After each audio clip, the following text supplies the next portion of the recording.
We've conducted the conversation so far really with renewables, the promotion of renewables as an accepted and desirable outcome in the US energy strategy. I wonder if I can try and change the pace here a little bit and ask you about the role of natural gas in US energy mix.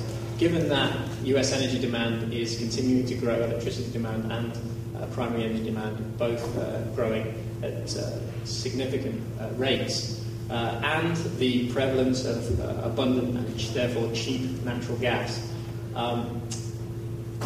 why should the US continue to underwrite very expensive renewable projects at a time when it has a lower carbon resource available for power production? Well, I'll start. Jeff will pick up where I leave off, probably.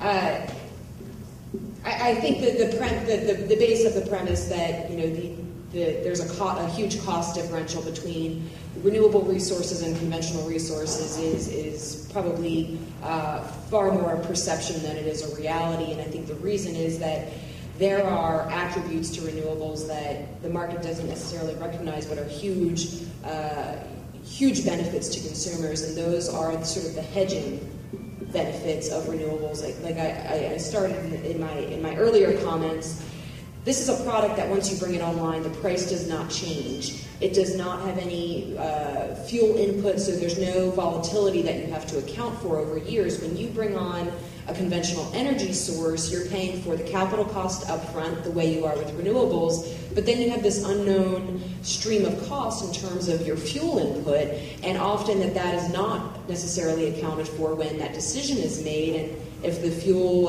price spikes up, well, that just is something that flows through to us as ratepayers and as consumers of electricity, and we just pay that. But that was not accounted for from the start.